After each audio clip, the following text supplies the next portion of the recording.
ტურიზმის ეროვნული ადმინისტრაციის ხელმძღვანელი გიორგი სიგუა თბილისის ღია სასწავლო უნივერსიტეტის სტუდენტებს შეხვდა. დღეს უნივერსიტეტსა და ტურიზმის ეროვნულ ადმინისტრაციას შორის თანამშრომლობის მემორანდუმი გაფორმდა.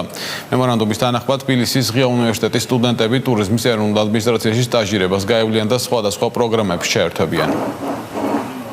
თბილისის ღია სასწავლო უნივერსიტეტს გააჩნია ტურიზმისა და მასპინძლობის მენეჯმენტის საგანმანათლებლო პროგრამა, რომლის სტუდენტებიც მომავალში ჩვენ რომ მემორანდუმს გავაფორმებთ, გაევლიან პრაქტიკას ეროვნულ ადმინისტრაციაში და მისი ხელშეწყობით საერთოდ უფრო პრაქტიკულ ნაწილში დაეუფლებიან აი ამ სექტორს, რასაც ტურიზმის სექტორი ქვია. გარდა ამისა, ტურიზმის სექტორი წარმოადგენს ჩვენი სახელმწიფოს განვითარების სტრატეგიულ მიმართულებას. ჩვენ გვაქვს მობილური გიდების დიდი პროექტი.